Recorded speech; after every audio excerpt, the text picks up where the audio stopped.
രാജ്മോഹൻ ഉണ്ണിത്താൻ എന്നും കാസർഗോഡുകാർക്ക്, അതായത് 2019 ശേഷം എന്നും ഉണ്ണിച്ചയാണ്. ആ ഉണ്ണിച്ച ഇപ്പോൾ റിപ്പോർട്ടറിനൊപ്പം ചേരുന്നുണ്ട്. അവസാന ഘട്ടമാണ്, വലിയൊരു പ്രതീക്ഷ തന്നെയാണ് എന്നും നമ്മളോടൊപ്പം പറഞ്ഞിട്ടുള്ളത്. അവസാന ഘട്ടം എത്തുമ്പോൾ എങ്ങനെ കാണും? പൂർണ്ണമായ ആത്മവിശ്വാസത്തിലാണ് ഐക്യ ജനാധിപത്യമുന്നണിയുടെ ക്യാമ്പ്. ഞങ്ങൾക്ക് കിട്ടുന്ന റിപ്പോർട്ട് അനുസരിച്ചിട്ട് 1 ലക്ഷം വോട്ടിന് മുകളിലേക്ക് ഭൂരിപക്ഷം കടക്കും. അത്ര അനുകൂലമായ ഒരു കാലാവസ്ഥയാണ് മണ്ഡലത്തിലുടനീളം. കഴിഞ്ഞ തവണ നമുക്ക് കിട്ടിയ വോട്ടിൻ്റെ ഭൂരിപക്ഷം മഞ്ചേശ്വരത്തും കാസർഗോട്ടും വർദ്ധിപ്പിക്കുകയും കഴിഞ്ഞ തവണ ഇടതുപക്ഷ മുന്നണിക്ക് കിട്ടിയ വോട്ടിൻ്റെ ഭൂരിപക്ഷം ഇത്തവണ കല്യാശ്ശേരിയിലും പയ്യന്നൂരും കുറയ്ക്കുകയും ചെയ്യും. അതുപോലെ തന്നെ തൃക്കരിപ്പൂരും കാഞ്ഞങ്ങാടും ഒക്കെ 2000 വോട്ടിന് വ്യത്യാസമാണ്. അത് ഇത്തവണ ഞങ്ങൾ ഭൂരിപക്ഷം നേടിയാലും അത്ഭുതപ്പെടാനില്ല. 9000 വോട്ടാണ് ഉദുമയിൽ, അതും ഞങ്ങൾ നിലനിർത്തുകയോ വർദ്ധിപ്പിക്കുകയോ ചെയ്യും. അപ്പോൾ ആസ് എ ഹോൾ മൊത്തം കൂടെ പറഞ്ഞാൽ ഇടതുപക്ഷ ജനാധിപത്യ മുന്നണിയെ കടത്തിവെട്ടുന്ന, അവരെ ഞെട്ടിപ്പിക്കുന്ന വിജയം തന്നെയാണ് UDF ഉണ്ടാകാൻ പോകുന്നത്. ഒരു MP ആയി വീണ്ടും ആവർത്തിക്കുകയാണ് എങ്കിൽ ആദ്യം ചെയ്യുന്നത് കാസർഗോഡിന് വേണ്ടി എന്താകും? കാരണം എന്നും ഒരു MP എന്ന നിലയിൽ പറയാറുള്ളത് പിന്നോക്ക ജില്ലയാണ് കാസർഗോഡ്. അങ്ങനെയാണെങ്കിൽ എന്താകും ജനങ്ങൾക്ക് നൽകാൻ കഴിയും? അല്ല, അതിനൊക്കെ ഒരുപാട് ഘടകങ്ങളുണ്ടല്ലോ. ഞാൻ MP ആയി വന്നു കഴിഞ്ഞാൽ ആദ്യം പ്രഭാകരൻ കമ്മീഷൻ റിപ്പോർട്ടാണല്ലോ. കേരളത്തിലെ 14 ജില്ലകളിൽ ഏറ്റവും പിന്നോക്കം നിൽക്കുന്ന ജില്ലയാണ് കാസർഗോഡ്. ആ പിന്നോക്കാവസ്ഥ മാറ്റണമെങ്കിൽ കേന്ദ്രം, സംസ്ഥാനം, കേന്ദ്ര ഏജൻസി, സംസ്ഥാന ഏജൻസി, അതുപോലെ CSR, corporate social responsibility fund, ഇതൊക്കെ വേണ്ടി വരും. അപ്പോൾ കേന്ദ്ര ഗവൺമെൻറ്റും സംസ്ഥാന ഗവൺമെൻറ്റും ഒരു ഘടകമാണ്. കഴിഞ്ഞ 5 വർഷക്കാലമായി ഒരു തരത്തിലും എന്നെ പ്രവർത്തിക്കാൻ അനുവദിക്കാതെ വരിഞ്ഞു മുറുക്കുമായിരുന്നു.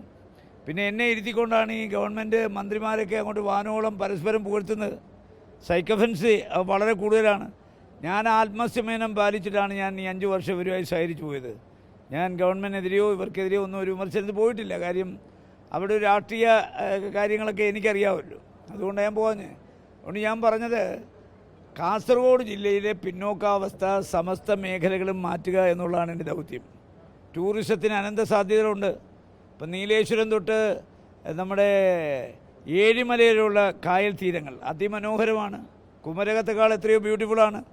അപ്പോൾ അതൊക്കെ ശ്രദ്ധിച്ചാൽ, അപ്പോൾ ടൂറിസം ബേക്കൽ ഇപ്പോൾ ലോകത്തിൻ്റെ ഭൂപടത്തിൽ സ്ഥാനം നേടി.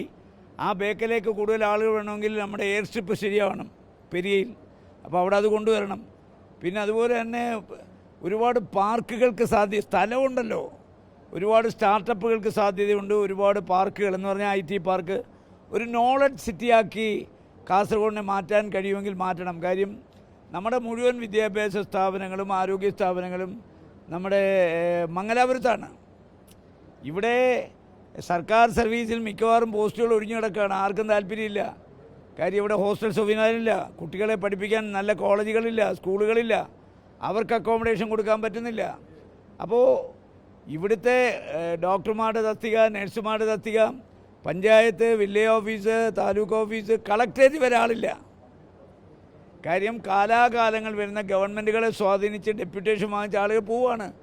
ഡെപ്യൂട്ടേഷൻ വാങ്ങിച്ച് പോകുന്ന തസ്തികകൾ ഒഴിഞ്ഞു കിടക്കുകയാണ്. അപ്പോൾ കാസർഗോഡ് നന്നാവണമെന്നുണ്ടെങ്കിൽ ഈ ജില്ലയോട് കൂറും വിധേയത്വവും പ്രതിബദ്ധതയുള്ള ഒരു തലമുറയെ വാർത്തെടുക്കണം. അതാണ് എൻ്റെ അടുത്ത ഉദ്ദേശം. നിരന്തരമായി ഈ തെരഞ്ഞെടുപ്പ് അടുക്കുമ്പോൾ രാഹുൽ ഗാന്ധിക്കെതിരെ മുഖ്യമന്ത്രി വലിയ രീതിയിലുള്ള വിമർശനങ്ങൾ ഉന്നയിക്കുന്നതിനെ എങ്ങനെയാണ് കാണുന്നത്? രാഹുൽ ഗാന്ധി വയനാട്ടിൽ മത്സരിക്കാതിരിക്കാൻ പിണറായി വിജയൻ തൻ്റെ ആവനാഴിയിൽ അവസാനത്തെ ആയുധം വരെ പ്രയോഗിച്ചു. അത് പരാജയപ്പെട്ടു. രാഹുൽ ഗാന്ധി മത്സരിക്കുന്ന അദ്ദേഹത്തിനൊരു തലവേദനയാണ്. 20 സീറ്റും ഇത്തവണ UDF നേടുമെന്ന് മറ്റാരെക്കാളും നന്നായിട്ട് പിണറായി വിജയൻ അറിയാം. അതുകൊണ്ട് നരേന്ദ്രമോദി ചില ജോലികൾ പിണറായി വിജയനെ ഏൽപ്പിച്ചിട്ടുണ്ട്. ആ ജോലി സ്തുത്യർഹമായിട്ടാണ് മുഖ്യമന്ത്രി ചെയ്യുന്നത്.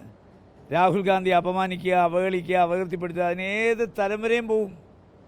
കണ്ടില്ലേ, കല്യാശ്ശേരിയിൽ 4 കുഞ്ഞുങ്ങളുടെ തലയടിച്ച് പൊട്ടിച്ച ചെടിച്ചട്ടിയുണ്ട്, ഹെൽമറ്റുമുണ്ട്. പുള്ളി എന്താ പറഞ്ഞ രക്ഷാപ്രവർത്തനം. അപ്പോൾ മുഖ്യമന്ത്രിയുടെ വായിൽ നിന്ന് എന്തും നമുക്ക് പ്രതീക്ഷിക്കാം. അദ്ദേഹം ഇത്തരം സാമൂഹ്യ വിരുദ്ധ പ്രവർത്തനങ്ങളെ പ്രോത്സാഹിപ്പിക്കുന്ന ആളാണ്.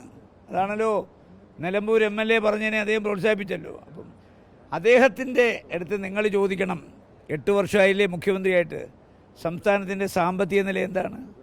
എത്രയൊക്കെ ക്ഷേമ പെൻഷൻ നിർത്തിവെച്ചു? ഖജനാവിൽ ട്രഷറിയിൽ ഇപ്പോഴും ക്യൂ ആണ്. സാധാരണ മാർച്ച് മാസമാണ് ട്രഷറി ക്യൂ, ഇപ്പോഴും ക്യൂ ആണ്, ബില്ലൊന്നും മാറുന്നില്ല. ഈ തെരഞ്ഞെടുപ്പ് കഴിഞ്ഞാൽ മിക്കവാറും മുഖ്യമന്ത്രി ഒരു തോർത്തും പിരിച്ച് തിരുവനന്തപുരത്ത് റെയിൽവേ സ്റ്റേഷൻ മുമ്പിൽ തണ്ടാനിരിക്കണം. അത്ര കണ്ട് ഖജനാവ് ശൂന്യമാണ്. പലരും പറയത്തില്ലേ ട്രഷറി പൂച്ച പെറ്റ് കിടക്കാന്ന്. കാര്യം അവിടെ ഒരു പണിയും നടക്കുന്നില്ല.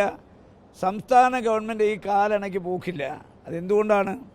വരവറിയാതെ ചെലവുകൾ ചെയ്താൽ പെരുവഴി ആധാരം, അഴിമതി, കെടുകാര്യസ്ഥത. ഇതാണ് സംസ്ഥാനത്തിൻ്റെ ഖജനാവ് വറ്റിച്ചു. ഇനി ജനിക്കാൻ പോകുന്ന കുഞ്ഞുങ്ങൾ 1.5 ലക്ഷം രൂപ കടമായിട്ടാണ് ജനിക്കുന്നത്. മനസ്സിലായോ? അപ്പോൾ അതുകൊണ്ട് മുഖ്യമന്ത്രി ആ സ്ഥാനത്തിനൊരു മഹത്വമുണ്ടല്ലോ. ആ സ്ഥാനത്തിരിക്കുന്നവർ താരുന്നതിന് ഒരു പരിധിയുണ്ട്. ആ പരിധിയും വിട്ടു. ഏതായാലും അവസാന ഘട്ടത്തിൽ വിജയപ്രതീക്ഷ, അതായത് വിജയം ഉറപ്പിക്കുക തന്നെയാണ് കാസർഗോഡ് ലോക്സഭാ മണ്ഡലത്തിലെ UDF സ്ഥാനാർത്ഥി രാജ്മോഹൻ ഉണ്ണിത്താൻ. വീഡിയോ ജേർണലിസ്റ്റ് രഞ്ജിത്ത് മെനിപ്പാടിക്കൊപ്പം reporter Arjun Hema, in reporter Kasaragod.